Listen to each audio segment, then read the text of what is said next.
Chers intervenants, chers amis de la Maison Heinrich Heine, bienvenue à cette table ronde intitulée « Qui est et que veut l'AfD, la nouvelle droite en Allemagne ?» Créé en avril 2013, le parti AfD, autrement dit Alternative für Deutschland, Alternative pour l'Allemagne, est devenu en 5 ans un acteur incontournable dans le paysage politique allemand, tout d'abord au niveau régional, puis au plan fédéral. Aux élections législatives de septembre 2017, l'AfD a réussi son entrée au Bundestag. Bien au-delà des 5% requis pour accéder au Parlement fédéral, elle a obtenu 12,6% des voix et 94 sièges de députés, ce qui fait de cette formation le troisième parti du Parlement après la CDU-CSU et le SPD et le premier parti d'opposition. On peut noter que l'AfD a obtenu ses meilleurs résultats dans la partie est de l'Allemagne, en particulier dans les zones frontalières à la République tchèque et à la Pologne, ainsi que dans les régions rurales et les petites villes. L'AfD retient l'attention à plusieurs titres. Ça change tout le temps. Je ne sais pas, c'est peut-être l'AfD qui nous écoute. La lumière change, je ne sais pas. En tout cas, l'AfD retient l'attention à plusieurs titres. Sa surprenante mutation d'abord. L'AfD est passé d'un parti quelque peu élitiste, un parti de professeurs d'économie eurosceptiques, initialement proche aux membres du parti libéral FDP, à un parti populiste, proche de la rue et du mouvement xénophobe Pegida. Son programme est essentiellement tourné vers la politique intérieure allemande. Deuxièmement, par sa résilience, avec sa capacité à rebondir. Après le passage à vide enregistré en 2014-2015, l'AfD a su utiliser habilement la crise des réfugiés et la politique d'accueil d'Angela Merkel pour se remettre en selle. Troisième point, par la brutalité et la fréquence de ces luttes internes qui sont d'une rare violence et se traduisent par une rotation élevée dans les instances dirigeantes. Il nous est paru utile de nous pencher aujourd'hui sur ce parti populiste allemand aux multiples facettes. Et pour ce faire, nous avons fait appel à plusieurs spécialistes allemands et français qui ont analysé en profondeur ce parti qui cherche à rendre l'extrême droite salonfähig, c'est-à-dire acceptable politiquement en Allemagne. Permettez-moi de vous les présenter. Monsieur Justus Bender est rédacteur politique à la FAZ après avoir travaillé à l'hebdomadaire Die Zeit. Il a mené des centaines d'entretiens avec des responsables du parti qui ont débouché en 2017 sur la publication de son livre « Was will die AfD ?» Ça, c'est ce livre qui se trouve comme les autres aussi en vente devant la salle. Monsieur Daniel Pascalsson, à la droite, est philosophe et historien et co-auteur d'un manuel intitulé, manuel c'est le sous-titre, Mit rechten reden, que l'on peut traduire par parler avec l'extrême droite ou la droite populiste, il faut voir, plutôt que par parler avec la droite. La droite classique se traduira plutôt en allemand par die Konservativen.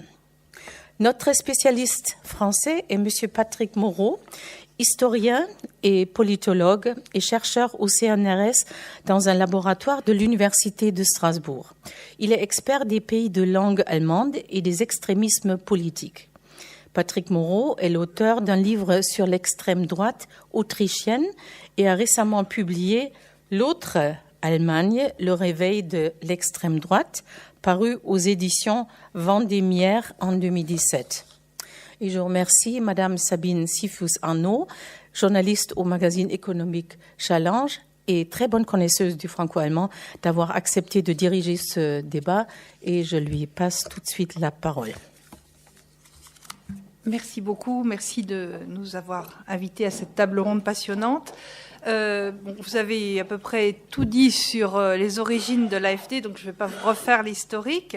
Donc de ce parti qui a moins de 5 ans, qui aura 5 ans le 13 avril, et qui, le 26 septembre, est arrivé troisième aux élections en laminant le SPD, plus vieux parti d'Allemagne, et en laminant aussi la CDU, qui a fait son plus mauvais score depuis 1949. Alors, avant de passer la parole aux excellents spécialistes qui sont ici, et dont vous verrez que ce qui est intéressant, c'est qu'ils se complètent, que leurs 3 livres sont extrêmement complémentaires. Je voulais vous donner un petit peu le point de vue de la journaliste française que je suis. Alors, je suis franco-allemande, donc j'ai un petit tropisme quand même. De la façon dont on a parlé de l'AfD, notamment dans mon journal. Quand on a entendu populisme, extrême droite, d'ailleurs il faudra qu'avec M. Moreau et nos 2 autres spécialistes, nous précisions bien le sens des mots. Donc quand tous ces mots ont commencé à monter dans le débat public, les rédactions en chef étaient très gênées. C'était des sujets dérangeants et on voulait surtout pas en parler. Donc, et puis on a vu quand même qu'ils influençaient le débat. J'ai essayé de retrouver les premiers papiers où on en a parlé et une des premières fois où on a parlé de ces partis extrêmes, c'était en août 2011, où les vrais Finlandais, donc le parti des Vikings d'Helsinki là-haut, a failli faire capoter un accord qui avait été arraché à 28 à l'époque. Donc tous les membres de l'Union européenne voulaient aider la Grèce et les vrais Finlandais, qui étaient le 3e parti du pays, voulaient des garanties supplémentaires sans quoi le gouvernement ne pouvait pas signer cet accord. Et là on s'est dit, c'est des gens qui commencent à prendre de l'importance. Et puis il y a eu Nigel Farage qui a poussé au référendum sur le Brexit, en me disant, moi je me rappelle à l'époque, je l'avais interviewé, il disait, je veux pas être Premier ministre, moi je dirige l'agenda. Et c'est quelque chose qu'on entend à l'AfD aussi d'ailleurs souvent. Donc ce parti est né en 2013, l'AfD, parti d'universitaires un peu soporifiques, qui en France nous intéressait pas beaucoup, à une personne près qui s'appelle Hans Olaf Henkel, qui a été le patron du BDI, c'est-à-dire le porte-parole des industriels allemands, et qui, il y a 20 ans, a été un de ceux qui a le plus réclamé l'introduction rapide de l'euro. Et il est entré à l'AfD aussitôt que l'AfD a été créée, il est au Parlement européen, et maintenant il est vent debout contre l'euro. Et il veut couper l'euro en 2, faire un euro du Sud, un euro du Nord, parce qu'on ne peut pas tous cohabiter. Enfin, donc lui, puis en plus, il est francophone, il a travaillé en France, donc ça a été un des premiers qu'on a vu dans l'actualité française. Bon, le parti a grossi, on a vu avec la crise des réfugiés, que Mme Deuzen a très bien expliqué. Et en France, c'était un peu vécu comme une surprise, cette montée de ce parti extrême, parce qu'on avait toujours l'impression que l'Allemagne était le dernier bastion où il n'y aurait pas de parti, où l'extrême droite ne pouvait pas revenir. Mais on avait une tendance un petit peu à occulter la réalité, parce que tandis qu'il y avait cette crise des réfugiés, au Parlement européen, depuis mai 2014, il y avait un hémicycle, un parlement qui avait été élu, où un tiers des élus étaient des extrêmes, soit eurosceptiques, soit europhobes, avec énormément de gens d'extrême droite. Donc je vous cite quelques noms connus, Nigel Farage, enfin d'extrême droite ou de droite dure, Marine Le Pen, Matteo Salvini, dont on a beaucoup parlé début mars, Beatrix von Storch, qui était une dame assez que j'ai interviewée, dont j'ai trouvé la désinhibition assez redoutable, qui aujourd'hui est au Bundestag. Une dame d'une grande famille, de von Oldenburg, et qui est assez extrême dans son élocution.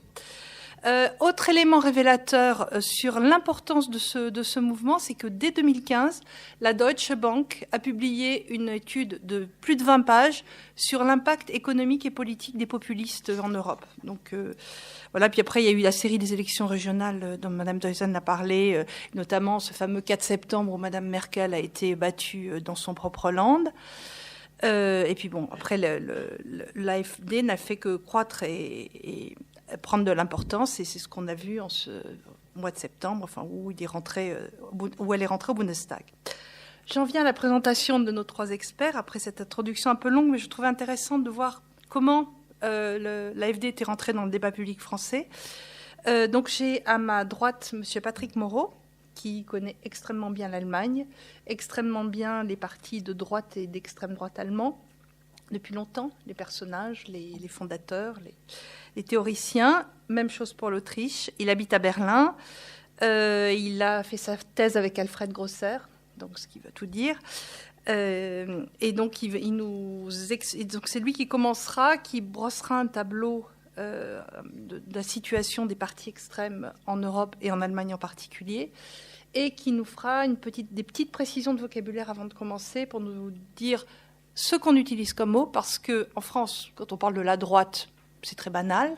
En allemand, quand on dit Recht, c'est pas possible. Les Allemands vous disent qu'ils sont conservatifs, chrétiens-démocrates, mais ils disent pas je suis de droite, je suis à droite. Donc, et les gens d'extrême droite vous disent, notamment en Autriche, c'est très frappant avec le FPE qui est au pouvoir, attention, nous sommes de droite populiste. Alors que, bon. Donc ensuite, à ma gauche, c'est Monsieur Justus Bender, donc qui a dont les papiers ont eu un énorme succès, couronné de prix, et donc qui a suivi la montée de l'AfD, de tout petit groupuscule à parti très important et qui s'est imposé dans le paysage allemand. Et donc je pense que c'est vraiment un des meilleurs connaisseurs journalistes, un des meilleurs connaisseurs donc de l'AfD dans son pays. Et donc il a mené des dizaines et des dizaines d'interviews. Et donc le cœur de son livre, dans son livre, il dissèque la stratégie de l'AfD et la façon dont ce parti a évolué malgré ses crises intestines, malgré son côté petit parti anecdotique, est devenu un parti qui compte aujourd'hui. Et tout à ma droite, j'ai Monsieur Daniel Pascal Zorn, qui est philosophe, qui est un blogueur très actif, qui est très actif aussi sur les réseaux sociaux, donc il rend la philosophie abordable et compréhensible. Il a donc écrit ce livre dont la traduction est difficile, dont la traduction du titre est difficile, mais Trechtenreden, donc parler avec les gens de droite, de cette fameuse droite, donc avec ce mot Recht en allemand qui est très connoté. Donc il explique dans son livre, c'est ça qui est intéressant, c'est comment contrecarrer la rhétorique des populistes de droite. Il nous montre en fait que au-delà de l'attaque frontale ou de la peur panique, il y a des moyens de réfléchir et donc de leur donner moins d'importance en fait, de mieux les comprendre et de les circonvenir. Ce qui est intéressant, c'est que c'est à la fois un philosophe dont le travail est très intéressant, mais dont les écrits sont abordables. Et ça, je trouve ça formidable, parce que ce n'est pas toujours le cas de certains de vos collègues. C'est un spécialiste de Heidegger, un spécialiste de Foucault et de Sartre. Il lit Sartre dans le texte, en français. Et ce qui est intéressant aussi, c'est que dans une première vie, il a été musicien. Voilà, donc je trouve que ça montre un peu l'étendue des intérêts et de la personnalité. Voilà, donc j'ai trop parlé. Je passe la parole à Monsieur Patrick Moreau, donc, qui va nous dresser un tableau de cette mouvance qu'on découvre depuis quelques années. Mais précisez-nous comment il faut les appeler, ces politiques qui comptent de plus en plus. Oui, c'est un débat très ancien entre politologues et historiens pour décrire la nature de ces partis. Il y a un mainstream actuellement, on utilise le terme de national-populiste. À la suite des analyses que nous avons faites du langage, des pratiques politiques, nous avons établi une différence entre l'extrême droite traditionnelle, l'extrême droite dure, du type néo-nazi NPD, par exemple, en Allemagne, et les pratiques politiques et le langage de partis comme les Vrais finlandais, comme l'Alliance pour l'Alternative pour l'Allemagne. Donc, je vais utiliser le terme de national-populiste. Nous en avons parlé ensemble. Nous sommes à peu près d'accord pour utiliser ce terme, même si nous n'ignorons pas qu'il existe au sein de l'AfD une aile d'extrême droite. Donc, D'accord. Alors, je vais commencer par une perspective européenne parce qu'il m'apparaît fondamental de comprendre la place de l'AfD aussi dans le cadre européen. Voilà, donc après le point de vue journalistique, vous avez parlé du scientifique. D'accord, oui. Et alors donc ma première remarque est évidemment que l'Alternative pour l'Allemagne s'inscrit dans l'histoire de l'Allemagne, sur le long terme bien sûr, mais c'est aussi l'écho des profondes mutations qui sont intervenues dans le domaine politique, économique, social, depuis 1989, c'est-à-dire la réunification. Nous aurons l'occasion d'en parler aujourd'hui profondément, mais néanmoins, ce qui se passe en Allemagne actuellement nous renvoie à l'actualité italienne, il y a 3 semaines, hollandaise, autrichienne, tchèque, polonaise. C'est-à-dire que partout en Europe, nous avons affaire à des mouvements d'un type voisin. Les systèmes politiques de l'Union européenne sont entrés dans une phase de mutation profonde dont les causes sont multiples et qui expliquent aussi indirectement la percée de l'AfD. Parmi les facteurs centraux que nous avons analysés, à l'Ouest, nous avons un affaiblissement continu de ce qu'on appelle les milieux traditionnels, entraînant une baisse de la fidélité des électorats. Le milieu conservateur, qui était arc-bouté autour de la question des églises et de la paysannerie, le milieu socialiste et communiste, qui était articulé autour du trinôme syndicats, grandes entreprises, industriels et prolétariat, classe ouvrière, sont entrés dans une phase de déclin définitive. Ces milieux agonisent. À l'Est, par contre, le monde post-communiste n'a jamais connu de fidélisation des électorats, d'où une extrême volatilité des choix politiques. D'autres facteurs ont joué dans l'ensemble de l'Europe un rôle important et surtout cumulatif. Vous avez bien sûr les crises économiques depuis 2008, qui expliquent la naissance aussi du courant anti-euro, la question de la stabilité de l'euro face à la question grecque, la crise ukrainienne, qui est aussi très importante, mais surtout, à partir de 2015, la question des réfugiés, et qui ont été des accélérateurs des transformations en cours, des transformations structurelles sur le long terme. Nous avons affaire, au niveau de l'analyse politique, à une profonde crise idéologique. Nous avons une crise du conservatisme, nous avons une crise de la social-démocratie et du socialisme, nous connaissons une crise du communisme orthodoxe. Parallèlement, s'est développée une critique croissante du libéralisme et des effets de la globalisation. Il y a eu un retour de la question nationale et surtout de l'identité des peuples. Nous avons affaire à une question identitaire. Ce qui a abouti à l'apparition et au renforcement de nouveaux acteurs politiques de gauche, on oublie les populistes de gauche, Syriza, Podemos, le Front de gauche, et nationaux populistes, Front National, FPE, Parti de la Liberté, Vrai Finlandais. La liste est très longue. La fondation de l'AfD et la marche au pouvoir du Parti de la Liberté, Freiheitliche Partei Österreich, qui vient d'arriver au pouvoir en Autriche, sont des aspects de ces évolutions systémiques. Pour le FPE, il ne s'agit pas d'une surprise politique. Il faut rappeler que le candidat du FPE au présidentiel avait fait 46,21% des voix. Et que, dans l'optique d'une non-reconduction d'une grande coalition entre les conservateurs et les sociodémocrates, l'arrivée du FPE était préprogrammée. La percée de l'alternative pour l'Allemagne fut, à mon avis, un tsunami politique dont les conséquences restent encore imprévisibles.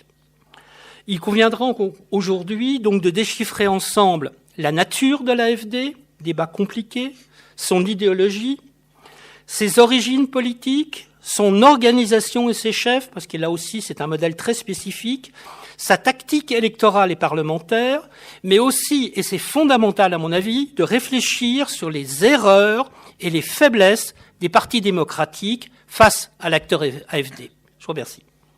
Très bien. Ça, vous lancez le débat et vous passez la parole tout naturellement à Monsieur Bender, donc il connaît extrêmement bien l'AfD, j'y arrive pas à le prononcer. Et j'aimerais que vous nous expliquiez comment vous en êtes arrivé à vous intéresser à ce thème et comment est née l'idée de votre livre, s'il vous plaît. Ja, vielen Dank. Bei mir war das so, dass ich, bevor ich über die AfD berichtet habe, über noch schlimmere Menschen berichtet habe, nämlich die NPD. Die deutsche NPD ist eine rechtsextremistische Partei, sie ist verfassungsfeindlich und es gibt viele Nationalsozialisten auch in der NPD noch. Und ich habe mich also bei der NPD rumgetrieben, dann verlor die an Bedeutung und auf einmal gab es diese neue Partei, die wo es auch Radikale gab, aber die so bürgerlich daherkamen. Ich hatte dann immer den Vergleich zur NPD. Dort trugen die Leute ganz einfache Kleidung, hatten einfache Frisuren, hatten sehr überschaubare Argumente und waren auch intellektuell nicht besonders niveauvoll. Und bei der AfD hatte man auf einmal einen Zahnarzt, einen Banker, einen Anwalt, Leute, die mehrere Fremdsprachen sprechen, die in großen Unternehmen tätig waren. Und die waren auf ganz andere Art radikal, als ich das von der NPD kannte. Und so begann das dann, dass ich mich sehr dafür interessiert habe. Was ist dieses Neue? Was hat es damit auf sich? Donc, vous avez eu l'idée d'écrire ce livre. Est-ce que vous pouvez nous donner un petit peu les circonstances, la façon dont vous l'avez fait, ce que vous avez, parce que vous étudiez vous montrez en particulier la stratégie que ce parti les stratégies que ce parti a développées. Est-ce que vous pouvez nous expliquer un petit peu le contenu de votre livre en fait et ce que vous souhaitiez démontrer? Puis peut-être en l'étayant d'exemples. Ja, sehr gerne. Also eine These des Buches ist der Versuch, die Argumentation von AfD-Politikern ernst zu nehmen. Also nicht dieses Spiel zu spielen, was sehr oft gespielt wurde in Deutschland, dass die sagen, wir haben doch nichts gegen Ausländer, aber wir müssen mal über Migration reden. Und die anderen sagen, ihr seid alles Nazis und ihr findet Adolf Hitler toll. Und um mal aus diesem Spiel auszubrechen, habe ich die Erfahrung gemacht, dass es sehr viel bringt, sich einzulassen auf das Argument. Und das Argument von AfD-Funktionären ist sehr oft, dass sie aus einer liberalen Haltung heraus funktionieren, die dann sozusagen so übersteigert wird, dass sich das Ganze in so einen Autoritarismus bewegt. Und ein Beispiel ist zum Beispiel Alice Weidel, die Fraktionsvorsitzende der AfD im Bundestag. Alice Weidel ist eine Frau, die man nie vermuten würde bei einer traditionell rechtsradikalen Partei. Aus dem einfachen Grund ist, dass sie in einer lesbischen Beziehung lebt mit einer Frau aus Sri Lanka. Das ist ein völlig normales Lebensmodell heutzutage, aber in einer rechtsradikalen Partei oder auch in einer rechtsextremen Partei wie der NPD wäre das völlig unvorstellbar. Also wie ist es möglich, dass eine Partei, in der auch rechtsradikale Kräfte am Werk sind, dass da eine Alice Weidel ganz vorne steht? Und wenn man mit Alice Weidel länger spricht, erklärt sie einem das immer auf die gleiche Weise. Sie kommt mit liberalen Grundüberzeugungen und sagt, ich als lesbische Frau muss mich schützen vor der Bedrohung durch muslimische Männer, die mein Lebensmodell in Frage stellen wollen. Und ich muss, um mich zu schützen, aus diesem liberalen Gestus heraus zu sehr gravierenden Maßnahmen greifen. Zum Beispiel zu sagen, der Islam ist keine Religion, der Islam ist eine quasi faschistoide politische Ideologie und wir müssen die Anwesenheit von Muslimen in Deutschland ist eine Gefahr für uns, für den Staat, für die Menschen und so weiter. Also im Buch ist das dann ein bisschen solider erzählt, aber es geht quasi darum, dass man es erstmal ernst nimmt und sagt, okay, ihr seid keine Nazis, ihr seid ursprünglich mal liberal gewesen und dann den Weg mitgeht, bis es dann kippt in eine autoritäre Haltung, in eine xenophobe Haltung, in eine rechtsradikale Haltung und alles, was es da noch so gibt. Effectivement, le cas de Alice Weidel est extrêmement intéressant parce qu'en plus du fait de vivre avec une femme sri-lankaise, d'être lesbienne et de le revendiquer, parce qu'elle a fait beaucoup de provocations pendant la campagne électorale en disant, devant son public et l'AFD, en disant « Je suis lesbienne, personne ne m'a huée ». Incroyable, pourtant à l'AFD, ça devrait arriver. Elle jouait beaucoup de ça. Et donc on se dit, a priori, que c'était plutôt une femme membre du FDP, enfin des libéraux, qu'on peut imaginer être dans ce parti-là, d'autant plus qu'elle est banquière. Elle a travaillé chez Goldman Sachs, je crois bien, hein, et qu'elle parle le chinois parce qu'elle a vécu 6 ou 9 ans en Chine. Donc c'est une femme qui serait un peu le prototype de la femme mondialisée et bien dans ses baskets et dont on n'imagine pas qu'elle est... dont on n'avait pas l'image caricaturale. Est-ce que vous avez d'autres exemples de personnalités comme ça de l'AFD qui sont très différentes de la caricature qu'on peut avoir. Ja, es gibt dann vielleicht Beispiele, die nicht ganz so klar sind, aber wenn man ganz viel mit AfD-Mitgliedern redet, dann sagen die einem immer wieder, wir meinen das doch gar nicht böse und wir sind doch gar nicht radikal und so. Und am Anfang habe ich immer gesagt, ist ja klar, ich bin Journalist, der muss das jetzt sagen. Und mit den Jahren habe ich das so oft gehört und auch in wirklich, irgendwann kannte ich die auch so gut, dass ich gemerkt habe, die verstehen gar nicht, was ihre Bewegung ist eigentlich. Also es gibt eine ganz große Naivität innerhalb der ganzen Bewegung. Ich habe mit Rechtsradikalen gesprochen, die nicht wussten, dass sie Rechtsradikale sind und auch nach 3 Jahren das noch nicht, oder 4 oder 5 sind es jetzt schon begriffen hatten. Und das ist etwas, was ich von der NPD zum Beispiel nicht kannte oder von den deutschen Republikanern. Die Republikaner in Deutschland sind eine frühere rechtsradikale bis rechtsextreme Kleinpartei.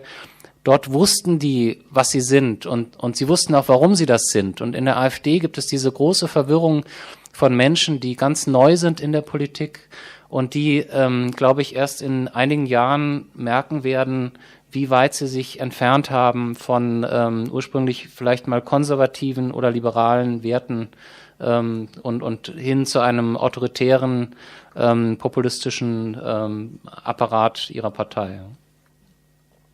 Passons à Monsieur Zorn.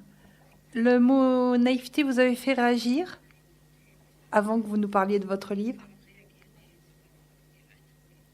Non, bon. Donc, comment êtes-vous arrivé à vous intéresser à l'AfD et comment est né votre livre, qui est un livre pour lequel vous êtes 3 co-auteurs? Donc, expliquez-nous un petit peu donc, la genèse et la motivation. Ja, ich habe damit angefangen, 2014 habe ich versucht, damit umzugehen, wie der öffentliche Diskurs funktioniert und wie er sich entwickelt, und zwar aus einem ganz philosophischen Interesse. Ich wollte einfach verstehen, warum zum Beispiel auf Facebook Diskussionen ständig scheitern und wer da die ganze Zeit da beiträgt und welche Formen von Argumentation da eine Rolle spielen. Und als Philosoph, der aus der Akademie kommt, ich bin ein typischer Elfenbeinturmbewohner, hat man da überhaupt gar keine Chance, wenn man mit Kant und Hegel argumentiert. Das können Sie sich vorstellen. Also musste ich einen anderen Weg wählen und ich komme aus der Phänomenologie. Das heißt, ich habe einfach angefangen zu diskutieren und zu beobachten und zu beschreiben, wie Diskussionen ablaufen. Und das lief ein bisschen nach der Art und Weise von Trial and Error. Also ich musste gucken, was funktioniert, welche Entgegnung beendet eine Diskussion, welche geht weiter. Und habe auf diesem Weg einfach angefangen, Thesen darüber aufzustellen, wie Argumentationen funktionieren, wie bestimmte Argumentationsfiguren, und zwar zunächst in allen möglichen Richtungen. Ich habe diskutiert mit Fundamentalisten aller möglichen Religionen, mit Verschwörungstheoretikern, insbesondere im Kontext der Ukraine-Krise 2014, und bin erst nach und nach zur politischen Rechten gekommen und habe die erstmal wahrgenommen als ein von den Phänomenen unter anderen. Und im Zuge dessen habe ich dann meinen Co-Autor Maximilian Steinbeis kennengelernt. Auf dessen Blog haben wir mit jemandem von der identitären Bewegung diskutiert und ich habe das genauso gemacht, wie Herr Bender das gerade erzählt hat. Ich habe einfach Argumentationen ganz sachlich beantwortet und habe dort, wo sie mich nicht überzeugt haben, gesagt, dass sie es nicht tun und warum sie es nicht tun, und habe Gründe genannt. Und diese Interaktion hat dann dazu geführt, dass Maximilian Steinbeis vorgeschlagen hat, mal ein Buch darüber zu schreiben, wie die Strategien funktionieren, die insbesondere von Menschen, die sich selbst als rechts einschätzen, gebraucht werden. Und das meint auch gar nicht Strategie im Sinne von etwas, dass jemand weiß, dass er sie benutzt, sondern erstmal als das, was er tatsächlich tut in der Diskussion. Und das hat ganz gut gepasst und daraus ist das Buch entstanden. Et quel a été l'accueil de votre livre? Et puis, je voudrais aussi que vous nous expliquiez votre thèse, c'est-à-dire, vous dites, bon, c'est pas un mode d'emploi pour savoir parler aux gens qui ont des positions extrêmes, mais vous prenez quand même le lecteur par la main. Expliquez-nous un petit peu. Et puis, dites-nous un peu comment quelle réaction a suscité le livre. Unser Buch war geplant eigentlich als eine Form von Intervention. Und das ergab sich einfach aus der Beschreibung. Wir haben gesehen, dass bestimmte Formen über die Rechte zu sprechen von denjenigen, die sich selbst als rechts verstehen, dann sofort wieder instrumentalisiert wurden, als Art und Weise Etiketten aufzukleben, sehr pauschal darüber zu sprechen. Da konnte man sich dann zum Opfer von Repression erklären und so weiter. Deswegen war es nicht geboten, einen Leitfaden zu schreiben über die Rechte, sondern wir mussten eine Interventionsform wählen. Und das haben wir deswegen auch getan, weil uns interessiert hat, worin eigentlich das Problem besteht, wenn man mit Rechten redet. Und Problem kommt jetzt aus meinem philosophischen Sprachgebrauch. Ein Problem ist eine Frage, auf die die Antwort selber noch einmal fragwürdig ist. Also die Frage, wie man auf etwas reagiert, kann man selber noch mal in Frage stellen. Und wenn man sich anschaut, wie die Strategie funktioniert, die ich gerade angesprochen habe, dann kann man sehen, dass es immer darum geht, eine bestimmte Reaktion herauszufordern und dann mit dieser Reaktion weiterzumachen. Und dieses Spiel von Provokation und Ausbeutung von Reaktion und Bestätigung bestimmter Erzählungen, das haben wir sozusagen in diesem Buch versucht darzustellen. Und erwartungsgemäß, weil wir ja beide Seiten darstellen mussten. Wir mussten diejenigen darstellen oder wir mussten die Position darstellen, die eben mit sehr moralischen und auch moralistischen Reaktionen reagieren und wie das eben auf der Gegenseite ausgebeutet werden kann. Und entsprechend fielen dann auch die Reaktionen aus. Und das war gewissermaßen die zweite Hälfte von unserem Buch, diese Reaktionen, die bestätigt haben, was wir in diesem Buch beschrieben haben. Also sowohl von denjenigen, die uns dann mit moralischen Entgegnungen versucht haben, zu Kryptorechten zu erklären, als auch diejenigen, die von rechts sozusagen genauso reagiert haben, wie wir es beschrieben haben, haben das Buch dann im Nachhinein empirisch bestätigt. J'en viens à vous, Monsieur Moreau. Oui. Vous fréquentez les milieux de la droite extrême ou très extrême depuis très longtemps, ceux d'Allemagne, ceux d'Autriche. Comment les avez-vous vus évoluer? Quelle différence vous faites entre les anciens et les modernes, pour simplifier, et entre les Autrichiens et les Allemands? Est-ce qu'on peut procéder? C'est une question qui mériterait une réponse extraordinairement longue. Oui. La différence fondamentale qu'il y a entre l'Autriche et l'Allemagne, c'est que le FPÖ était ce qu'on appelle un outsider-insider party. C'est-à-dire c'est un parti qui est complètement enraciné dans la vie autrichienne. Il se constitue en 1949 sous le titre de VDU, qui est en fait un parti accueil pour les nationaux-socialistes autrichiens. C'est un parti qui a été à la cogestion du pouvoir sous les sociodémocrates et puis en alliance avec les conservateurs à partir de l'an 2000. Donc c'est un parti qui est présent à tous les niveaux de la société autrichienne et se suit véritablement depuis les communes jusqu'au Nationalrat, jusqu'au Conseil national. Le FPÖ est une partie intégrante du système politique. C'est aussi un parti qui connaît une acceptation dans la population qui est exceptionnelle. C'est-à-dire que quasiment plus personne en Autriche, enfin c'est 17% de la population, considère que le FPÖ est un parti extrémiste. Pour les Autrichiens, le FPÖ est un parti normalisé. Pour le cas de l'AfD, c'est pas du tout la même chose. Alors, j'ai fait ma thèse de doctorat d'État il y a très très longtemps sur le NPD des années 60. Alors évidemment, lorsque je regarde historiquement les positions du NPD et les positions actuelles de l'AfD, je suis frappé de la concordance d'un certain nombre de thèmes.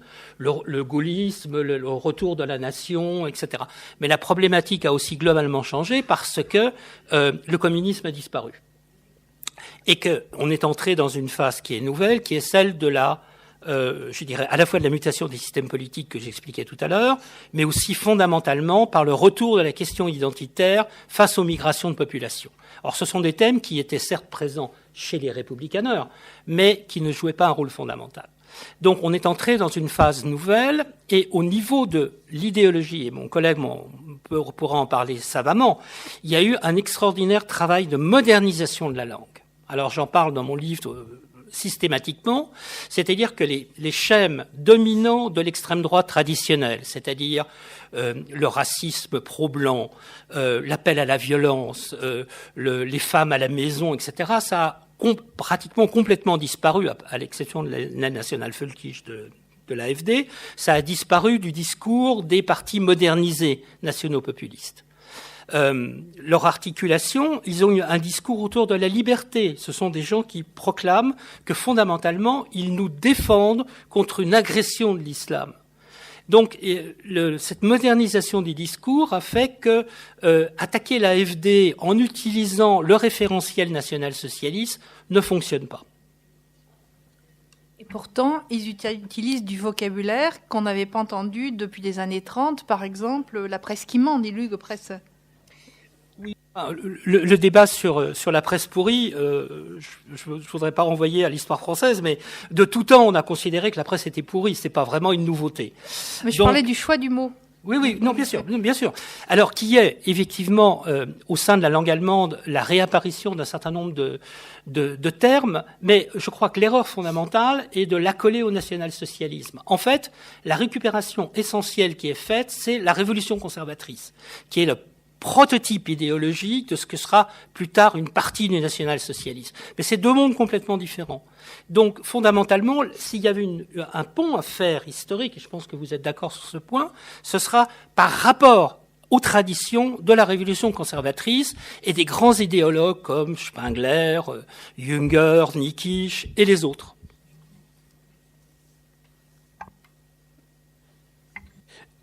Ja, man könnte vielleicht darauf verweisen, dass wer verstehen will, welche Verschiebung und Veränderung es da gegeben hat, den kann ich empfehlen, Armin Mohler zu lesen. Ja. Denn Armin Mohler schreibt einen sehr weit gelesenen Aufsatz, die nominalistische Wende, in der er der Rechten einen Vorschlag macht. Und er sagt, wisst ihr, wenn ihr immer nur dogmatische, also geschlossene Weltbilder mit bestimmten positiven Inhalten vertretet, dann werdet ihr immer in eine bestimmte Position geraten, die Resignation bedeutet und Frustration, denn kaum jemand wird dieses Weltbild teilen. Das ist so. Ihr werdet sozusagen automatisch euch in die Minderheitenposition begeben, aus der ihr nie wieder rauskommt. Wie wäre es denn, wenn wir, und da benutzt er einen Jüngerbegriff, als Marschgepäckerleichterung, schreibt er, versuchen würden, statt dogmatische Positionen, also positiv besetzte Inhalte, skeptische Positionen zu vertreten. Das nennt er Nominalismus nach diesem Ockham, Wilhelm von Ockham Nominalismus, also ein mittelalterlicher Begriff. Und diese skeptische Wende in der Strategie der neuen Rechten, der Nouvelle Droite, ermöglicht es jetzt, zu fragen, ob das überhaupt gut begründet ist, also Fragen dort zu stellen, wo man meint, es sei allzu selbstverständlich. Es klingt dann fast philosophisch. Man könnte aber auch sagen, das kann man gar nicht beantworten. Da landet man in so einem Skeptizismus und dann hat man immer eine andere Antwort. Das kann man nur fühlen, das kann man nur sehen. Ja, das ist das, was bei Spengler sich findet, unter anderem auch bei Schmidt. Und man kann sagen, der Mensch ist eben ein widersprüchliches Wesen und dann landet man in einer Willkürposition. Aber der Vorteil ist, man hat immer die Negation auf der eigenen Seite und kann sich selber als Kritiker darstellen. Und derjenige, der das dann kritisiert, dem kann man die Position des Dogmatikers zuschreiben. Und das ist eine ganz wichtige Verschiebung in dieser Strategie.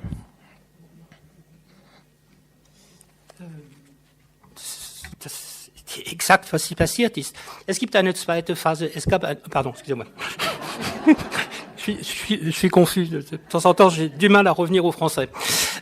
Oui, fondamentalement. On a deux dames extrêmement compétentes dans les deux langues. Non, mais je m'excuse.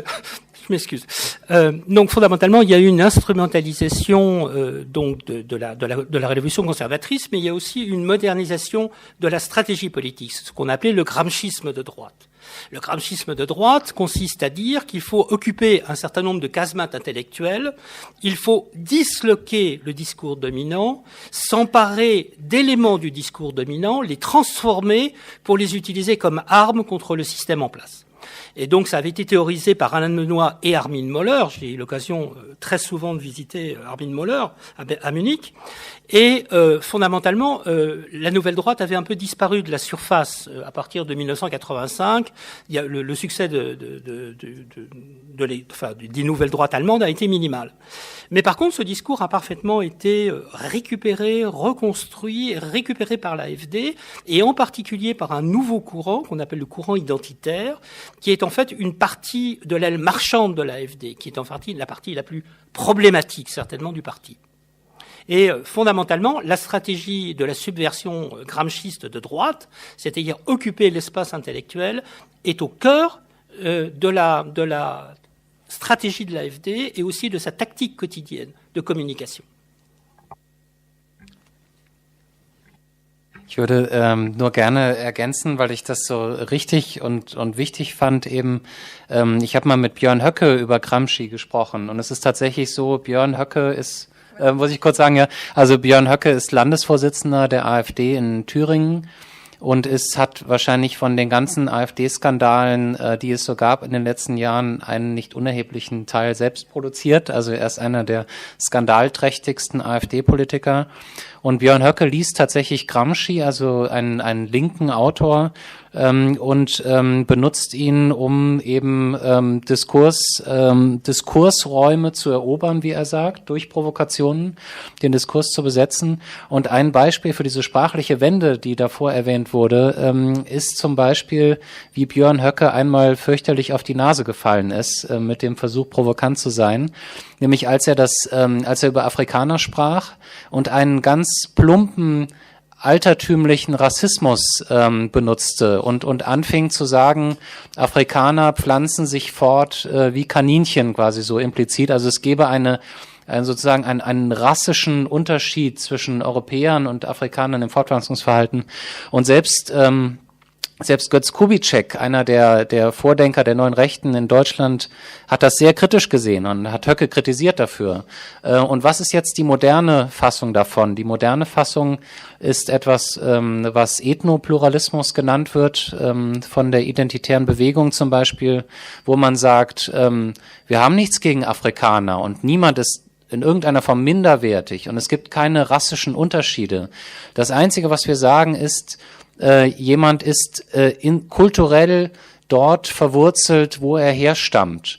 Und wenn man diesen jemanden nimmt und ihn woanders hintut, dann fehlen ihm die kulturellen Wurzeln und dann ist er auch nicht imstande, neue kulturelle Wurzeln auszubilden. Er ist nicht imstande, sich zu integrieren in irgendeiner Form. Der Slogan ist dann, Integration ist eine Lüge.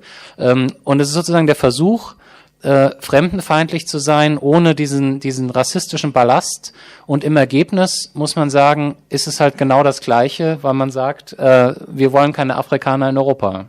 Und es ist nur ein sozusagen ein anderer Weg, eine modernere Sprache, aber im Ergebnis ist der Unterschied nicht so groß, weil man sozusagen den kulturellen Ballast in Anführungszeichen als etwas Unveränderliches postuliert, so wie die DNA im Körper.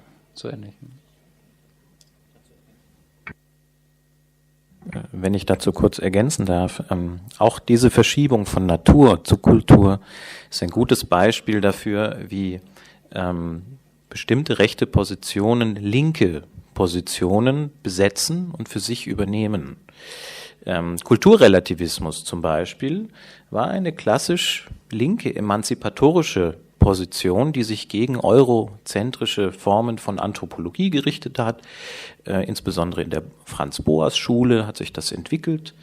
Und wenn man dann anschaut, wie sich das weiter fortführt, dann wird dann natürlich nirgendwo behauptet, dass das alles essentiell unterschiedliche Kulturen sind, sondern es sind eben Kulturen, die sich unterschiedlich ausbilden. Das heißt, es gibt eine Möglichkeit des Vergleichs. Schaut man sich dann aber rechte Anthropologen an, die das dann aufgreifen, dann machen die genau diesen einen Schritt, indem sie die Kultur zur Essenz erklären. Und diese Erzählung, also diese Verdinglichung eines ursprünglich linken Narrativs finden wir übrigens schon sehr, sehr früh. Es gibt ein Gespräch, das Theodor Adorno 1952 mit rechtsextremen Jugendlichen führt. Und dort sagt ihm einer dieser Jugendlichen, also das mit der Rasse, das war keine gute Idee, das ist auch nicht in Ordnung. Es gibt auch keine höheren Rassen und so weiter. Wir müssen aber auf jeden Fall die europäische Kultur beschützen. Also auch dort gibt es schon die Verschiebung hin von der Natur zur Kultur. Aber die Argumentation ist dann die gleiche. Weil wenn ich die Kultur essentialistisch auffasse, also als Sache, die zu einem Menschen gehört, unverfügbar, dann kann ich auch behaupten, das lässt sich einfach nicht miteinander verbinden. Und es ermöglicht die gleiche Freund-Feind-Strategie, nur etwas defensiver und vor allem mit dem Zuckerguss einer Kritik, eines Pluralismus, eines Ethnopluralismus, der gegenübergestellt wird einer liberalen Vereinheitlichung und sozusagen Homogenisierung. Und insofern wird sozusagen die eigene Homogenisierungsbewegung auf den Gegner übertragen und man selbst stellt sich als Kritiker dar. Und das ist eine sehr komplexe dialektische Operation, die Sie übersehen müssten. Also. C'est très intéressant qu'on puisse comme ça décortiquer la pensée et la façon d'exprimer les choses. J'aurais aimé qu'on en vienne, c'est une question à vous trois, qu'on parle de l'AfD au Bundestag. Qu'est-ce que ça représente? Est-ce que c'est un danger? Est-ce que c'est une banalisation? Et qu'on parle aussi des électeurs. Et ensuite, on passera la parole à la salle, parce que je suis sûre qu'il y a énormément de questions. Donc, commençons par l'AfD, donc, qui est depuis fin septembre au Bundestag, qui préside des commissions, qui a un rôle important en étant le troisième parti. Alors, un exemple que moi je voulais citer, qui m'a beaucoup frappé la semaine dernière, donc dans le cadre de la coopération franco-allemande, de l'amitié formidable entre M. Macron et Mme Merkel, ils ont décidé de mettre en place une commission parlementaire binationale pour la révision du traité de l'Élysée, pour le redynamiser. Et donc il y a 9 députés de chaque pays. Et côté allemand, il y a un député AfD. Et donc j'ai essayé de savoir un petit peu qui c'était. Il s'appelle Norbert Kleinwächter. Il est professeur de français, il parle très bien le français. Il est jeune, il a 31 ans. Il dit qu'il n'est surtout pas NPD. Et il est très heureux qu'on s'intéresse à lui, qu'on lui pose des questions, parce qu'il trouve que les journalistes ne s'intéressent pas suffisamment à eux. Alors j'aurais dit qu'il y avait des grands spécialistes en Allemagne. Et donc, bon, j'ai été surprise et je me suis dit, bon, ben oui. Et puis, il est pour l'Union européenne, mais pas favorable à l'euro. Donc, je vous laisse la parole maintenant. Donc, l'AfD au Bundestag, quel regard vous portez? C'est par rapport à la nature du Bundestag. L'AfD représente 92 députés, c'est-à-dire 92, 2 ont fait scission. Oui, donc il en reste 92 actuellement. Et certainement, au moins 1 ou 2 vont peut-être abandonner d'ailleurs ce parti. Ils sont constitutionnellement bloqués. Enfin, ils ne peuvent rien faire. C'est-à-dire qu'il n'y a pas de menace directe sur la Constitution allemande. Deuxièmement, en termes de travail, il y a un groupe de recherche sur les activités, je dirais, juridiques et législatives de l'AfD. C'est un parti qui est d'une incapacité notoire. Tout à fait, pour ne prendre qu'un exemple, mais alors tout à fait minimal, c'est la question des grosses frages, la question que peuvent poser toutes fractions parlementaires au gouvernement. L'AfD ne s'en est jamais servi, alors que Die Linke s'en sert de manière permanente. Donc tout ça fait que l'AfD est sur le plan... sa stratégie, en fait, est d'essayer de trouver une alliance avec le FDP et un langage commun avec une partie de la CDU. Or, il y a quand même, effectivement, des barrières très solides et l'AfD est, à mon avis, à peu près complètement isolée. Je dis bien à peu près, il y a 1 ou 2 cas où, effectivement, on peut avoir des doutes. Ich würde gerne das so beantworten, dass es eine Sache gibt, bei der ich ein bisschen optimistisch bin, weil die AfD als eine rechtspopulistische Partei mit rechtsradikalen Flügeln in den Bundestag eingezogen ist und dort gerade dabei ist, ihren populistischen Aktionismus zu verlieren.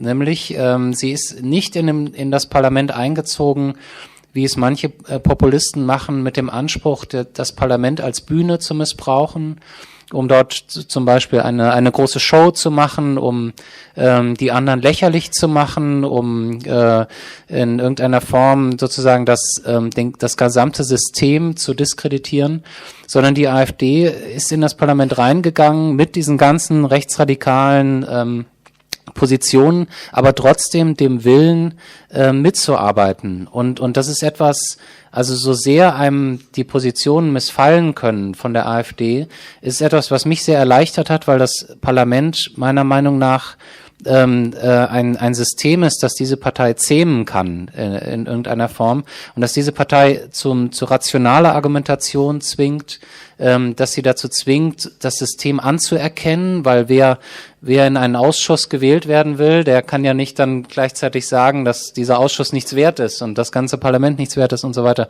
Also ich bin sehr pessimistisch, was die Radikalisierung der AfD angeht. Ich glaube nicht, dass die Partei sich mäßigen wird, inhaltlich. Aber ich glaube, dass zumindest die Bundestagsfraktion dabei ist, diesen populistischen Gestus nach dem Motto, nur wir vertreten das Volk, die anderen sind Volksverräter, nur wir sind die Stimme des deutschen Volkes und nicht etwa 12 oder 13% des deutschen Volkes, dass zumindest die Bundestagsfraktion dabei ist, das zu verlieren. Und das macht mich so ein bisschen optimistisch für die Zukunft.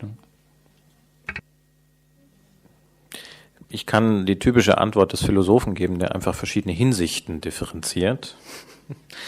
Ich kann nicht vorhersagen, wie sich Dinge entwickeln, aber ich glaube, es gibt einerseits eine Art Abschleifeffekt des Parlaments, der eben sich genau darstellt, wie Herr Bender es gesagt hat, dass es nämlich bestimmte Formen gibt, die einzuhalten sind und dass die Übertretung dieser Formen, anders als es die AfD möglicherweise aus dem öffentlichen Diskurs gewöhnt ist, anders sanktioniert wird als nur mit Empörung. Sie wird nämlich sanktioniert mit Ordnungsrufen und mit geschliffenen Gegenreden.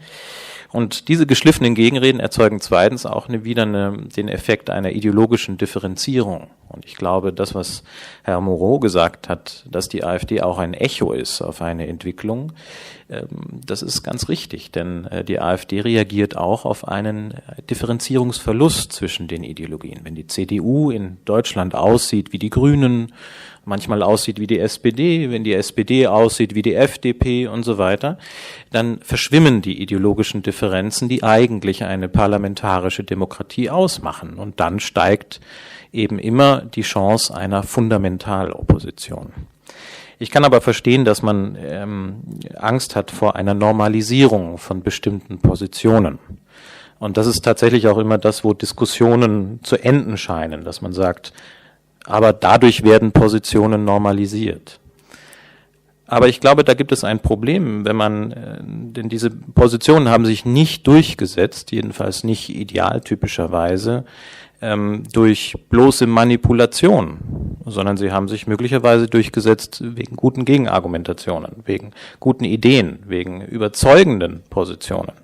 Und wer ständig nur von Normalisierung warnt, dem kann man irgendwann unter den Verdacht stellen, dass er möglicherweise die eigene Position, die er als normal betrachtet, gar nicht wirklich verteidigen kann, sondern in derselben Weise durchsetzen will. Und selbst wenn er das nicht will, kann die AfD ihm das vorwerfen. Das heißt, ja, es ist schwierig, wenn diese Positionen normalisiert werden, aber Normalisierung ist etwas, an dem wir alle teilhaben. Und genauso wie der Diskurs ist das, was wir daraus machen. Das ist kein Schicksal und kein Prozess, der ohne uns abläuft. Donc, peut-être rapidement une question sur les électeurs, puis après on va passer la parole à la salle.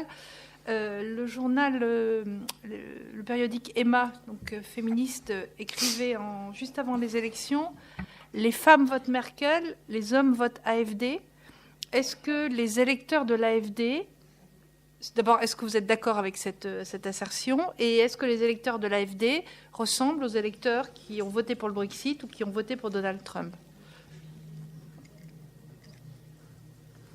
Ja, also es ist tatsächlich so, dass die AfD eine Männerpartei ist. Sie besteht zu einem Großteil aus Männern. Sie wird von Männern gewählt und auch bis auf dann einige Frauen sitzen auch im Parlament fast nur Männer.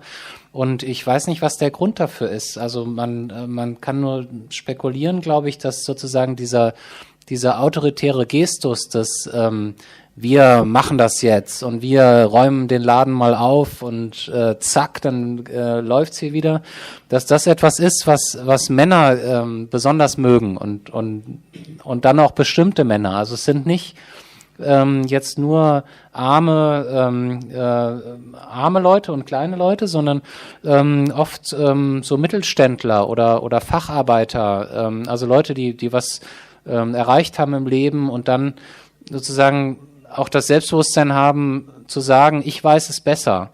Ich weiß besser als Angela Merkel, wie man die Eurokrise löst. Ich weiß, wie man die Flüchtlingskrise löst und so weiter.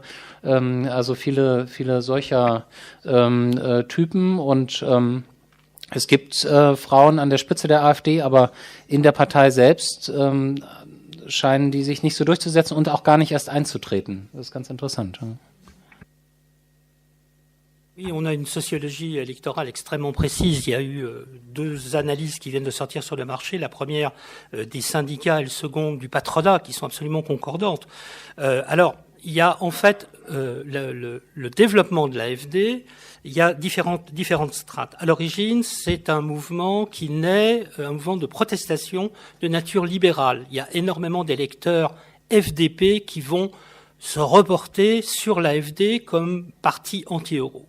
Dans une seconde phase, vous avez une agrégation d'éléments qui sont venus de l'extrême droite traditionnelle. Et le troisième bloc, qui est de loin le plus important, c'est ce qu'on appelle les nationaux conservateurs, c'est-à-dire des gens qui votaient CDU ou CSU, mais qui ont rompu avec Madame Merkel. Et en termes de sociologie électorale, à l'élection de 2017, vous avez 1,5 million d'anciens électeurs CDU qui ont voté AfD. Lorsqu'on quantifie exactement les rapports de force entre les différentes ailes, l'essentiel, ce sont d'anciens électeurs venant du camp conservateur, une aile nationale-libérale et environ 10% qui viennent du champ NPD ou des différents partis, nationalistes qui existaient avant l'AfD. Ce qui est fondamental, à mon avis, c'est d'abord la théorie de l'agrégation. C'est-à-dire que l'AfD peut être considéré comme un parti néo-prolétarien, c'est-à-dire composé essentiellement d'hommes relativement âgés, c'est-à-dire en danger de perdre leur emploi si il y avait une crise économique. C'est le quart-monde, c'est-à-dire des gens avec un très faible niveau de formation. Et vous avez aussi énormément de gens qui sont au seuil de pauvreté. Et ça joue un rôle en particulier à l'Est. C'est ce qu'analyse le patronat extrêmement finement. Ensuite, la deuxième dimension importante pour expliquer le succès de l'AfD, c'est l'agrégation de gagnants de la modernisation, de gagnants de la globalisation. Et c'est ces fameuses classes sociales intermédiaires dont vous parliez tout à l'heure. Au sein de l'AfD, vous rencontrez beaucoup plus de gens qui possèdent une thèse de doctorat que partout ailleurs. C'est assez, on a des statistiques assez amusantes maintenant avec interne.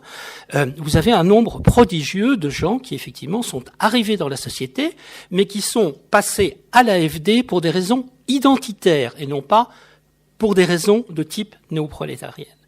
Et deuxième dimension qui est aussi fondamentale, c'est la différence entre l'Est et l'Ouest. Vous avez à l'Est une radicalisation fondamentale, vous avez une marche anti-système qui avait été incarnée pendant une période par les néo-communistes et qui maintenant est pour l'AfD le pont qui lui assure en fait d'être pratiquement actuellement le premier parti à l'Est. Donc c'est une sociologie très complexe, Est-Ouest, c'est une sociologie sociétale différente avec des gagnants et des perdants de la modernisation, et c'est aussi une sociologie qu'on retrouve d'ailleurs dans tous les partis nationaux populistes en Europe, des partis néo-prolétariens, avec une surreprésentation ouvrière forte. Bien, merci. Nous allons passer la parole à la salle. Il y a beaucoup de questions, bien sûr. Bon, on a commencé un petit peu en retard, donc du coup, il nous reste une bonne demi-heure de débat. Monsieur a levé la main, le premier là-bas. Alors oui, bonjour Monsieur. Oui, donc deux questions. La question fondamentale pour moi, c'est la question du libéralisme. Donc, vous pouvez dire qui vous êtes, Monsieur Ambel, oui. Donc, je voulais savoir parce que c'est quand même, est-ce que la majorité donc du parti AfD a des thèses plutôt vraiment libérales, parce que vous dites que c'est un agrégat.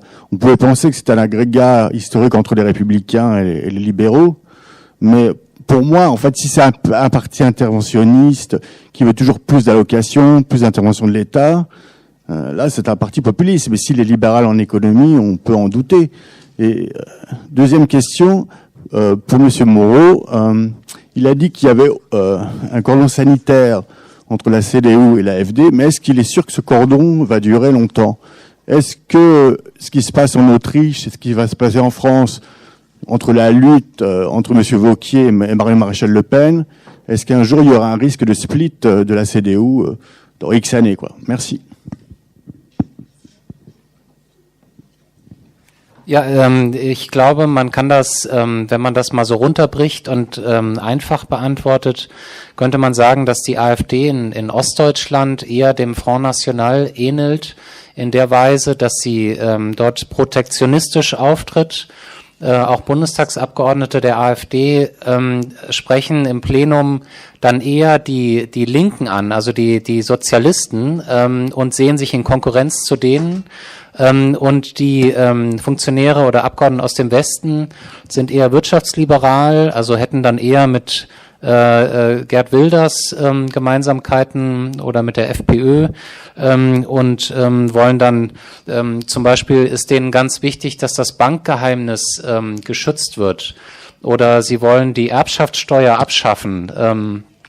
Das sind Sachen, die dafür interessieren sich Mittelständler, Leute, ich weiß nicht, Zahnärzte oder Inhaber kleiner Firmen, aber das interessiert nicht jemanden in Ostdeutschland, der Arbeiter ist und Angst hat, dass sein Job wegkommt.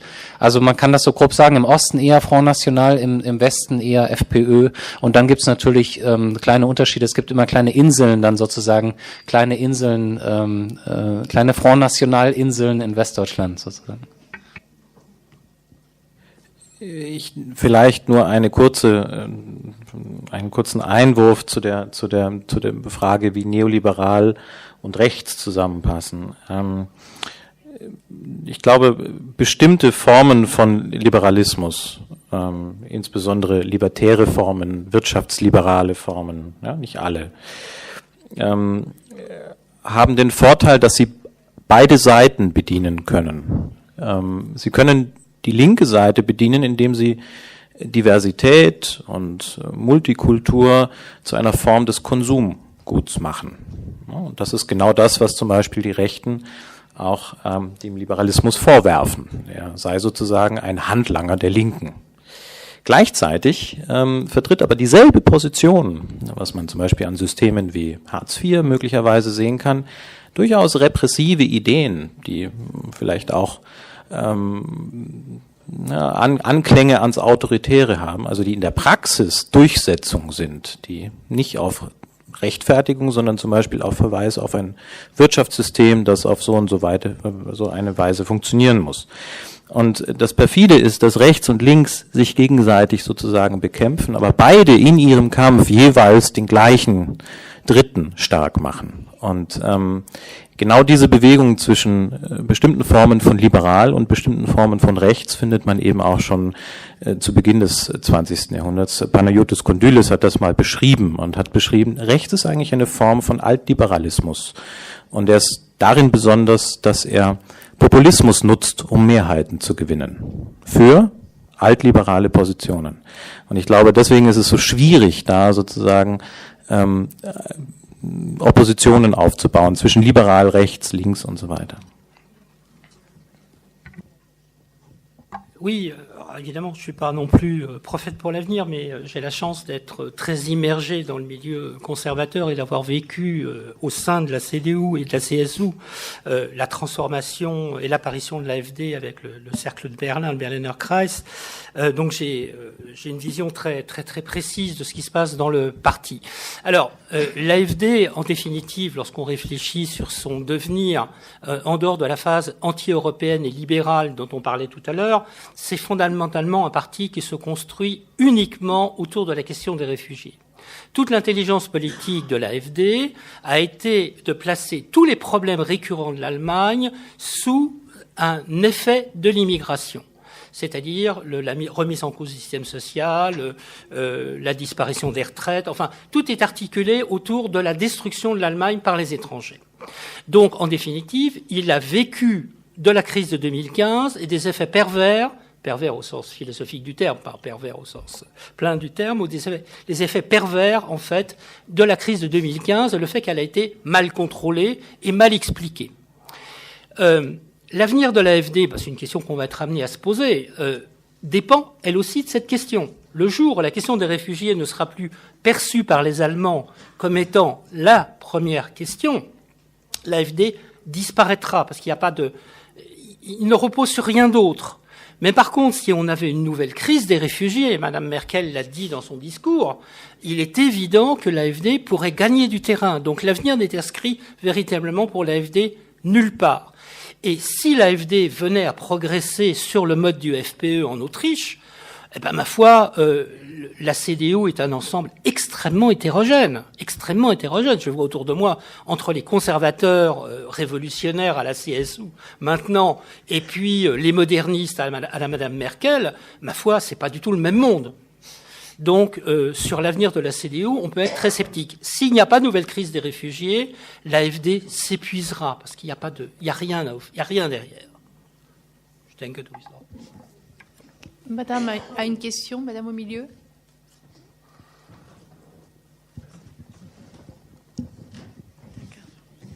Ja, bonsoir. Ich rede mal auf Deutsch. Also ich wohne hier im Haus und erstmal danke für die interessante Debatte. Ich beschäftige mich selber mit meiner Bachelorarbeit mit dem Kultur- oder Ideentransfer zwischen der Nouvelle Droite und der neuen Rechten. Und ich wollte fragen, also Sie haben ja auch schon angesprochen, dieses Prinzip des Ethnopluralismus, ob Sie sagen würden, dass das inspiriert wurde von Alain de Benoist und der Nouvelle Droite, und so als Anschluss, ob man heute sagen kann, dass es auch wieder einen Ideentransfer von Deutschland nach Frankreich gibt, wo ja jetzt die neue Rechte in Deutschland doch relativen Aufschwung hat. Also nicht nur mit der AfD, auch mit den Ganzen, die sich da in dem Dunstkreis bewegen, mit Kubitschek, mit Sezession und alles. Genau. Danke. Ich glaube, man kann von der Wechselwirkung sprechen, aber Armin Mohler ist schon sozusagen der Punkt, von dem bestimmte Überlegungen ausgehen. Also Alain de Benoist beschäftigt sich mit Mohler, die beiden treffen sich und er nimmt sicherlich einige Ideen mit nach Frankreich. Und der zweite Deutsche, der da mit eine Rolle spielt, ist Henning Eichberg, der als Vordenker eben tatsächlich der neuen Rechten in Deutschland eine Gruppe von Autoren um sich schart, die versuchen, diese ja auch schon ältere Bewegung der neuen Rechten, die Ende der 60er Jahre entsteht, nochmal neu zu beleben, Ende der 70er Jahre. Und ich denke, das ist eine Kooperation tatsächlich. Also es sind Ideen, die von Mohler nach Frankreich kommen, die dort von Benoist aufgegriffen werden, der ja sehr Gramsci-affin ist damals schon, die weiterentwickelt werden, die von dort dann wieder nach Deutschland kommen, von Eichberg weiterentwickelt werden. Und dann gibt es Kooperationen mit den verschiedenen, wie heißt das, Greg, glaube ich, ne? Oder? Genau, Gres, ja. Diese verschiedenen Organisationen, die sich dann gegenseitig Strategien zuspielen. Und das alles ist aber öffentlich verfügbar. Also man kann sozusagen genau diese Strategiediskussion nachvollziehen. Aber ich glaube, es ist tatsächlich eine deutsch-französische Kooperation. Pardon. À titre de souvenir, dans ma thèse de doctorat d'État, j'avais donc travaillé sur Jugosforum, le rôle d'Eichberg et la coopération qui existe depuis les années 60 dans un organe théorique qui s'appelait Nation Europa, dans lequel on retrouve les premiers textes ethnopluralistes. Alors, le problème est de savoir s'il y a véritablement quelque chose de nouveau dans le discours des identitaires actuels ou si c'est simplement une copie du passé. À mon avis, il n'y a rien de nouveau, hein. À part, si vous voulez, une théorie de la communication. C'est-à-dire qu'ils ont une technique, alors qu'Alain de Benoist était l'intellectuel par excellence et il avait un mépris complet pour un parti comme le Front National, les identitaires ont compris que en occupant le marché de la communication et en développant une image de rupture, on pouvait atteindre les gens avec les mêmes idées. Mais sur le plan des idées, ce que raconte Kubitschek, je l'ai déjà entendu dans les années 70.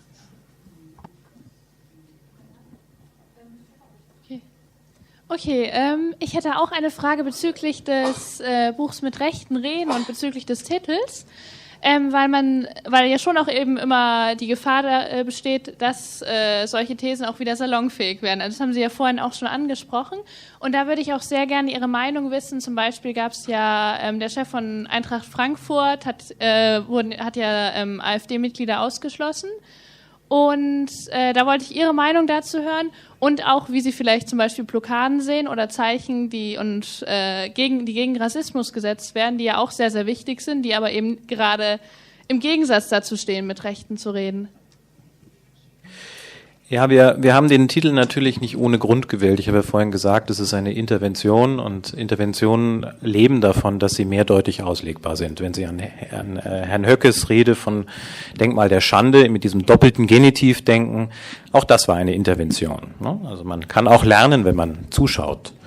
Allerdings machen wir in unserem Buch klar, es ist ein Infinitiv, kein Imperativ.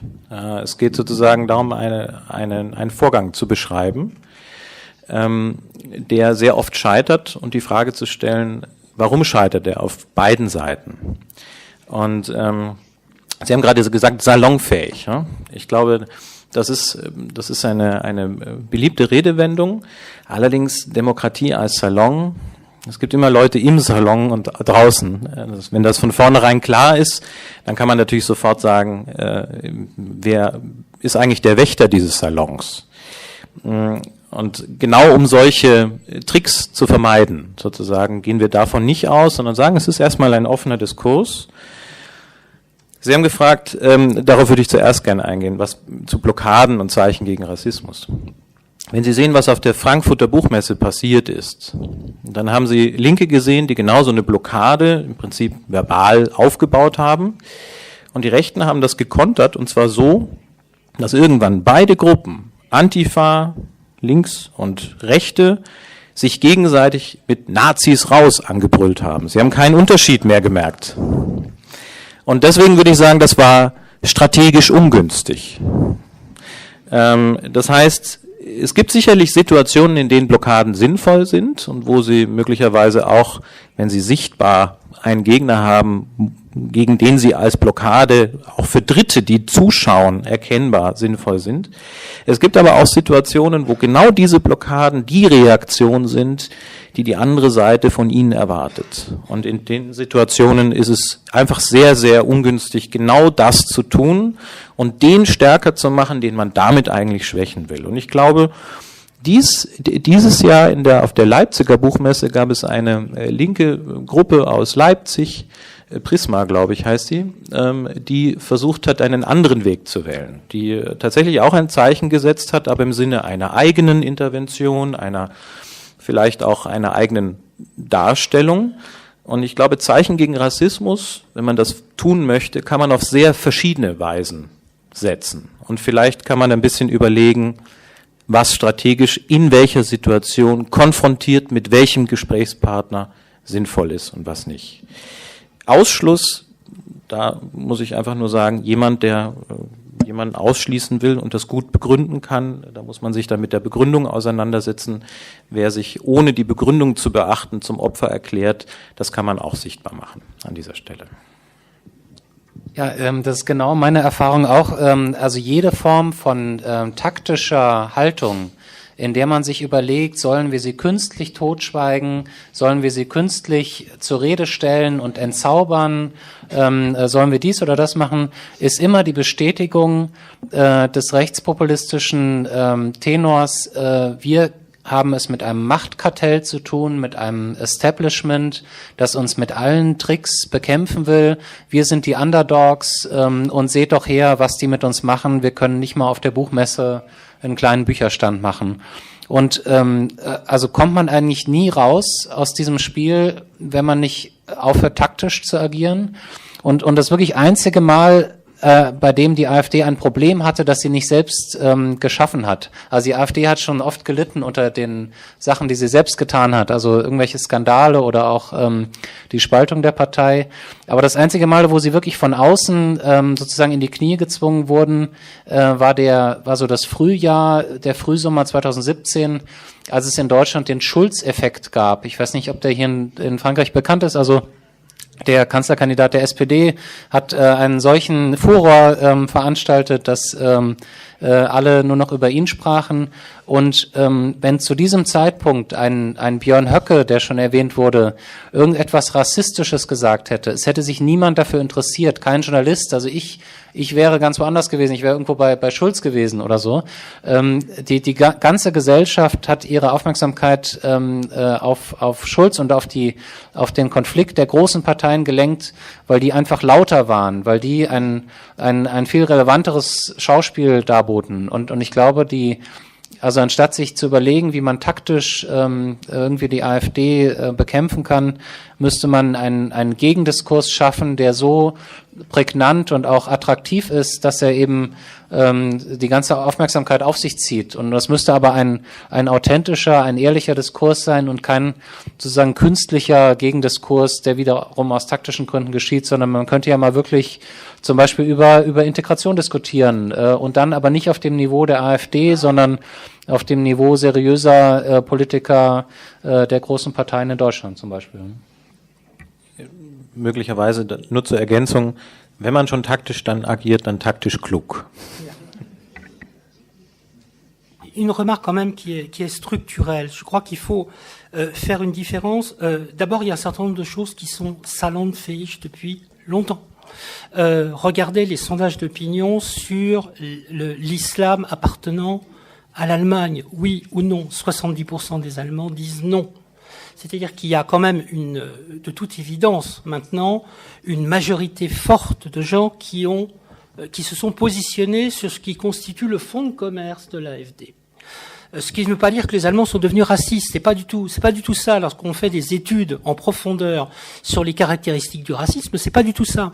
Mais simplement, l'islam est perçu maintenant comme une religion antithétique de l'ordre des principes démocratiques. Et donc, de facto, il y a un certain nombre d'éléments centraux du discours AfD qui sont devenus acceptés par la quasi-totalité, mais par 70% de la population. Et ça, c'est quelque chose de fondamental, c'est quelque chose de totalement nouveau qui n'existait pas avant. Il nous reste 10 bonnes minutes, on va prendre 3 questions. Alors, monsieur qui lève la main depuis longtemps. S'il vous plaît, Paul Arnaud. Aux origines de l'opposition de l'AfD, en extrême droite allemande, l'opposition à l'Europe. Qu'est-ce qu'il y a véritablement le vecteur de cette qui unifie le dénominateur commun, c'est plus les dimensions économiques et sociales et celles de l'immigration. Mais en France, il y avait eu dans les années 1965-70 un mouvement qui avait été, je crois que c'était Alain de Benoît qui était le fondateur, qui une association qui s'appelait le GRES, Groupement de recherche et d'études sur la civilisation européenne. Comment se fait-il que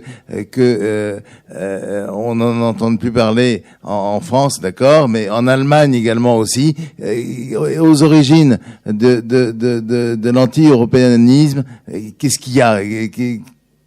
Pourquoi une telle opposition? Monsieur Sorn en a parlé tout à l'heure. 2 autres questions, s'il vous plaît. Monsieur? Bonsoir. Juste une petite question par rapport à la montée des extrêmes à l'Est et en Allemagne et même en France, et surtout des extrémistes plutôt pro-Poutine. Et je veux savoir, par rapport à l'AfD, c'est que, on va dire, indirectement, je ne sais pas, elle fait un peu le jeu aussi, un point de plus pour Poutine, encore une fois, puisque, comme vous le savez, l'extrême droite française a eu des relations, en tout cas au niveau financement, avec la Russie. Et est-ce que l'AfD s'est rapprochée de la Russie? Est-ce que il idéalise Poutine et le modèle de Poutine, etc. Donc voilà, c'est ma question. 3e et dernière. Où est-ce qu'il y a un micro? Les mains levées partout. Donc, monsieur. Oui, bonsoir. En fait, je trouve qu'il y a peut-être des questions qui ont un arrière-fond philosophique dont s'empare l'AfD. Donc je me demande si en fait l'AfD, est-ce que c'est seulement du creux ou est-ce que finalement il pose pas des questions que tout le monde se pose? C'est peut-être pas un hasard qu'il y a un mouvement européen des extrêmes droites qui se développent et peut-être que les questions que pose ce parti sont finalement délaissées un petit peu par les partis traditionnels. Donc la question c'est est-ce que par exemple la question de l'identité, est-ce que la question est seulement bien posée? C'est-à-dire au fond l'identité c'est un problème universel. C'est-à-dire ça concerne au fond tout le monde. C'est-à-dire les Papous de Nouvelle-Guinée ou les Esquimaux, ils ont une identité, voilà. Donc au fond, est-ce qu'on se trompe pas de débat? En ce qui concerne la critique du libéralisme, dont apparemment l'AfD, pareil, s'est emparé. Je pense que c'est une question importante dans la mesure où le libéralisme, si il fait l'économie de sa propre critique, je ne suis pas sûr que il aille forcément dans le bon sens. Mais ça, c'est une question ouverte également. Donc, si l'ensemble des intervenants peut-être un voilà, avis. On va prendre une dernière question et puis dernière. C'est ça, hein? J'arrive pas à vous lire. Ah. Madame. Moi, je voudrais savoir si vous diriez que les partis traditionnels ont fait des erreurs ou pas. Est-ce qu'il y a des choses où on pourrait dire a posteriori qu'il aurait fallu peut-être avoir une attitude différente vis-à-vis de l'AfD? Donc on va faire un tour de table. Europe, Russie, identité, et puis voilà. Donc, la Russie, il y a quelque chose qui va sortir relativement bientôt. Je dirige un groupe de recherche international et on a beaucoup travaillé sur le financement russe, sur la question russe. L'AfD est financée et cofinancée par la Russie. On a un certain nombre de preuves, il y a un certain nombre d'oligarques qui l'ont dit, d'ailleurs, c'est pas aussi caché que ça veut bien le dire. Poutine travaille avec tous les partis d'extrême droite en Europe, sans exception, à l'exception des Ukrainiens, et pour des raisons que vous comprendrez aisément. Alors, je ne veux pas rentrer dans les détails, mais vous lirez ça. François Stom sort un livre sur le financement du Front National par Poutine. Je sors quelque chose sur le financement du FPE et de l'AfD par Poutine. Donc, c'est quelque chose qui est parfaitement établi. Les raisons sont très complexes. Là aussi, il y a des travaux très intéressants sur la question de l'eurasisme, sur la question de la recomposition de l'Europe et des thèmes communs entre la vision grand russe et, je dirais, la renaissance européenne. Et là, il faut voir effectivement toute la doctrine Poutine. C'est très compliqué. Mais sur le plan du financement, là, par contre, la réponse est indéfiniment oui.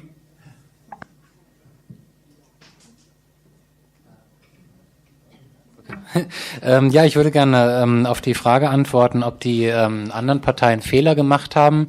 Also ich kann mich noch erinnern, in Deutschland, als das erste Mal wieder eine große Koalition aus Union und SPD vereinbart wurde, haben viele Menschen darüber gesprochen, dass das für eine Demokratie eine Gefahr bedeutet, dass man die Unterschiede verliert, dass man die Gesundheit der Demokratie aufs Spiel setzt.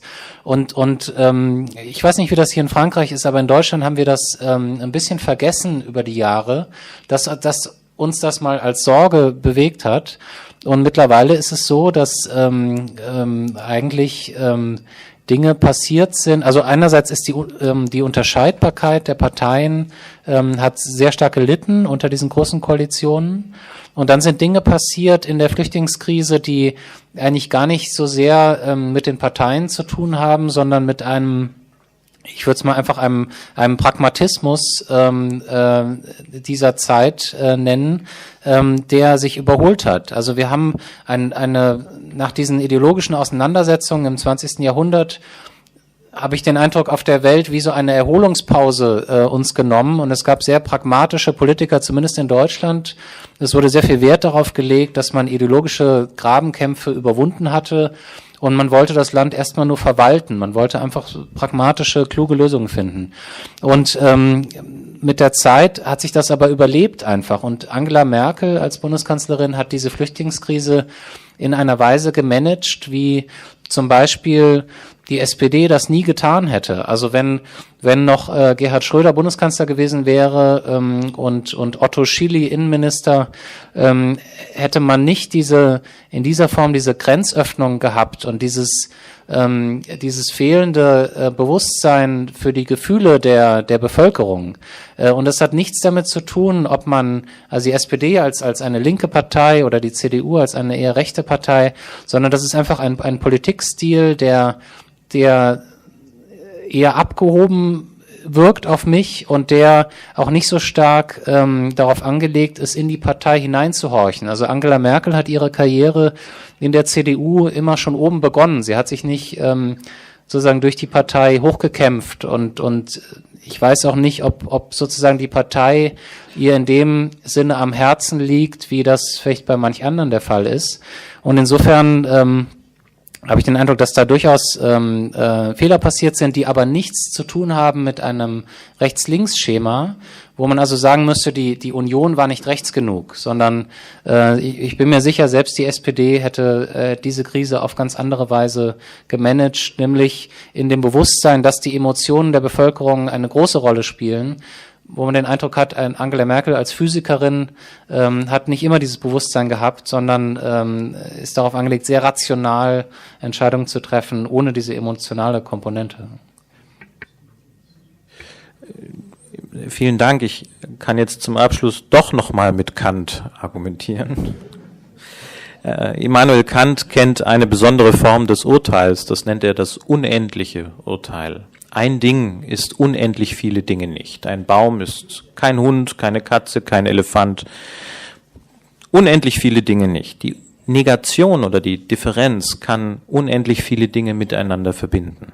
Und ich habe versucht in meinem Buch Logik für Demokraten, das ist gewissermaßen der Vorgänger zu Mit Rechten reden, das als einen Aspekt dessen zu beschreiben, was man populistisches Argumentieren nennen kann. Man argumentiert vor allem gegen etwas. Weil mit diesem Gegen können sich ganz verschiedene Positionen verbinden, die, würden sie positiv etwas vertreten, sofort in Widersprüche geraten würden. Solange sie das Gegen, die Opposition aufrechterhalten, können sie ganz verschiedene Positionen miteinander verbinden. Unter anderem eben auch eine gegen Putin gegen den Westen. Man sucht sich dort Allianzen, wo jemand auch gegen einen gemeinsamen Gegner ist. Und das sehen Sie bis hinein in die Namen dieser Parteien. Alternative für Deutschland ist ein negativer Begriff. Da steckt keine positive Konnotation drin. Auch in der FPÖ kann man Freiheit da drin als Freiheit von lesen. Freiheit von etwas, Wegstoßen von etwas. Das ist eine absolute Freiheit. Es ist alles sehr negativ und es verbindet unglaublich viel miteinander.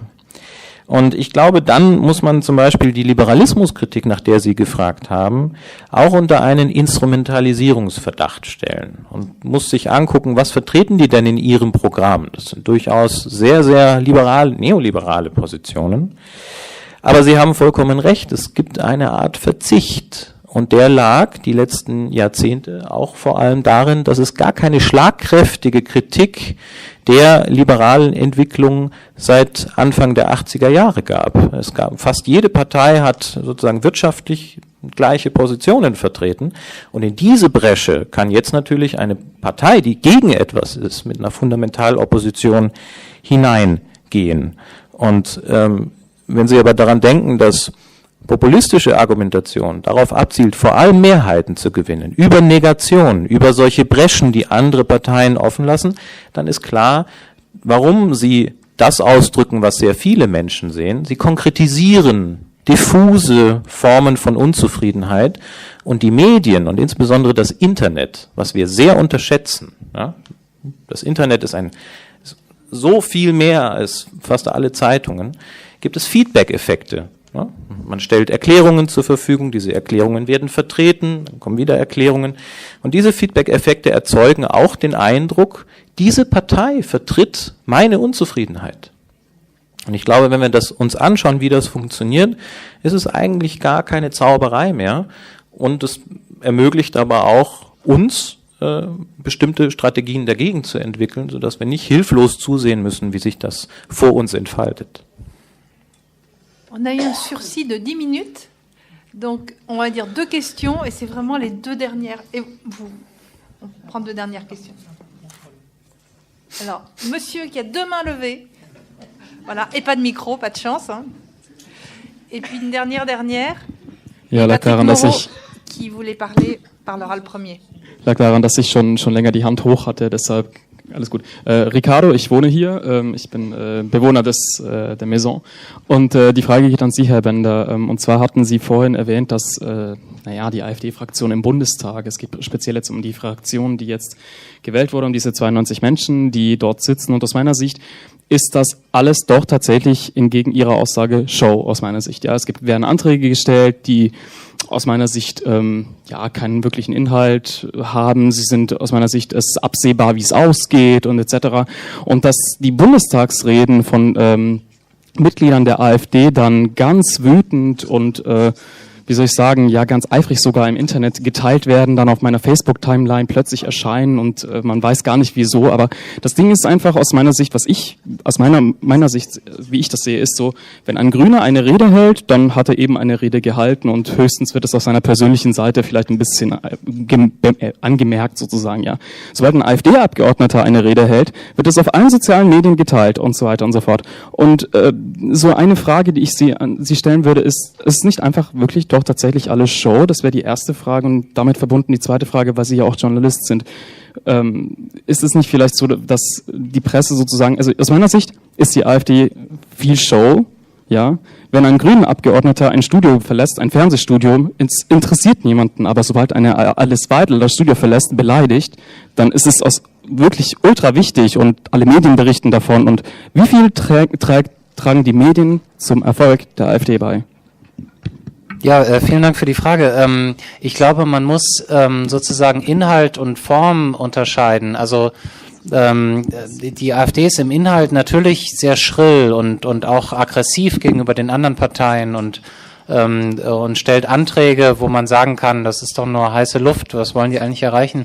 Aber es ist schon bemerkenswert, dass eine Partei, die es so darauf angelegt hat, sämtliche Akteure im Parlament als Volksverräter zu brandmarken, sich so eine Mühe gibt, sozusagen in diesem System dazu zu gehören. Also ich glaube, was ich sagen will, ist nur verständlich, wenn man versteht, wie gering meine Erwartungen vorher waren. Also wenn Sie in Ostdeutschland, in Erfurt, auf eine Demonstration von Björn Höcke gehen, dann sind dort Leute, denen Sie nicht zutrauen, dass die es toll finden, wenn irgendjemand einen Antrag im Bundestag stellt. Die wollen eher eine Mistgabel nehmen und Merkel ins Gefängnis bringen oder irgendwelche sehr überschaubaren Fantasien.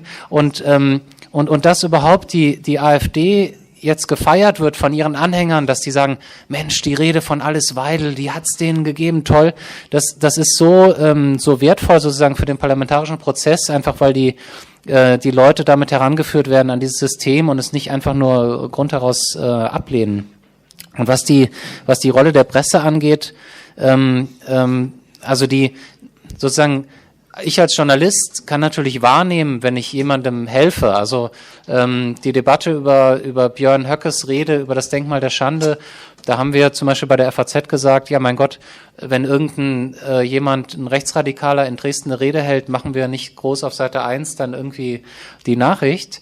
Also haben wir es klein gemacht. Danach war es aber so, dass daraus eine Schicksalsfrage für die AfD wurde. Also mussten wir berichten und haben natürlich wahrgenommen, dass klar bringt das der Partei vielleicht was. Nur was ich sagen möchte, die andere Option wäre ein Journalismus, der in einer taktischen Haltung sozusagen Leute steuern will oder manipulieren will und der sich darüber gerade in der heutigen Zeit völlig disqualifizieren würde und sozusagen dieses ganze wichtige Konstrukt des Journalismus opfern würde für einen vielleicht sehr kurzzeitigen Erfolg, also Erfolg im Anführungszeichen, Erfolg in diesem Sinne, der sofort zunichte gemacht würde durch alternative Medien im Internet und in anderen Formen. Also ich glaube, als Journalist, ich kann lange dann sozusagen immer darüber reden und mir das bewusst machen, dass ich jemandem helfe, aber ich habe keine Wahl sozusagen. Das sind die Menschen, die Bürger, die Leser, die müssen entscheiden, was sie mit den Informationen machen, und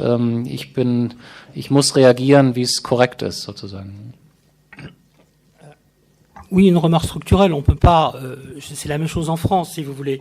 On ne peut pas ignorer 15% de la population électorale ou 20% des électeurs Front National. Il est évident que la presse doit rendre compte des activités de l'AFD.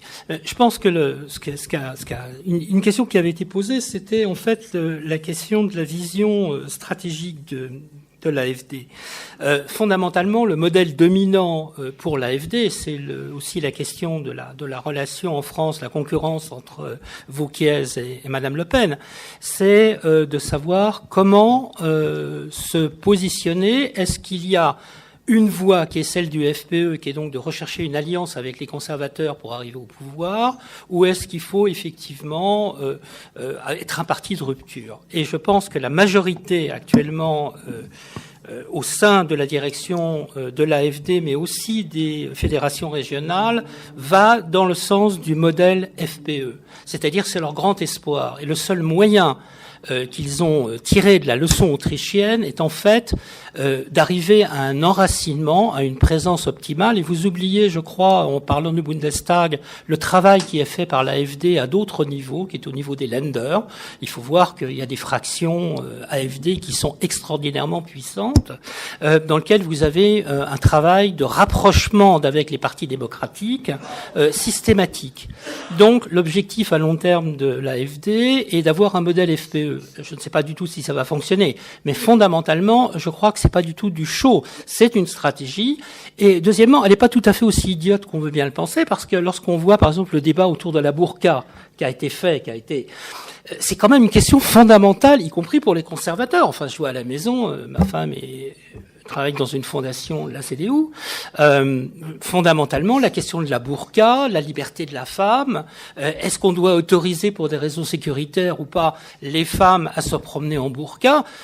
C'est une question clé auquel il faut répondre, et je dois dire que au sein de la CDU, on a longuement réfléchi comment répondre à la question de l'AFD. Donc ils sont pas tout à fait aussi malhabiles qu'on veut bien le penser.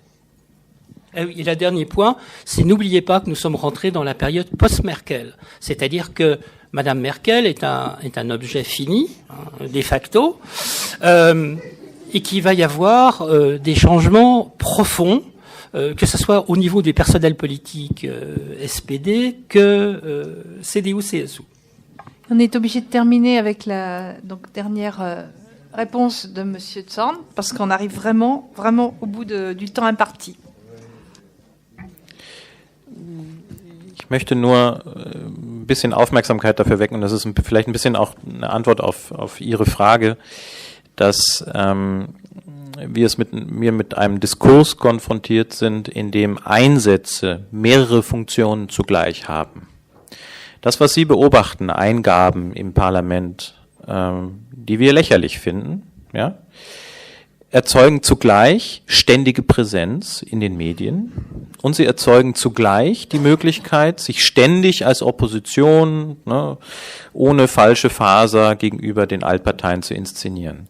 Und wenn wir ein bisschen mehr Aufmerksamkeit darauf legen, wie bestimmte Handlungen mehrfache Funktionen haben und verstehen, welche Funktionen sie haben, in welchen Kontexten, dann kann man sie auch besser kontern. Und das wirklich in einem parlamentarischen Sinne. Kontern so, dass diese Position wieder zu einer Position unter vielen anderen wird, dass sie ihre fundamental oppositionelle Funktion verliert, dass das sich nicht mehr rechnet und dann sie eben von dem geschluckt wird, was eben das erfolgreichste Modell bis jetzt ist, die republikanische Demokratie. Und daran müssen wir arbeiten, gemeinsam. Das wird nicht von alleine passieren. C'est une belle conclusion de philosophe. En tout cas, moi, j'étais ravie de ce débat que j'ai trouvé, dans lequel on est allé au fond des choses. Donc, on a un petit peu dépassé. Pour ceux qui auront envie encore de discuter, il y a un pot à la sortie, et donc ce qui vous permettra de vous entretenir avec nos 3 experts. Merci pour votre attention.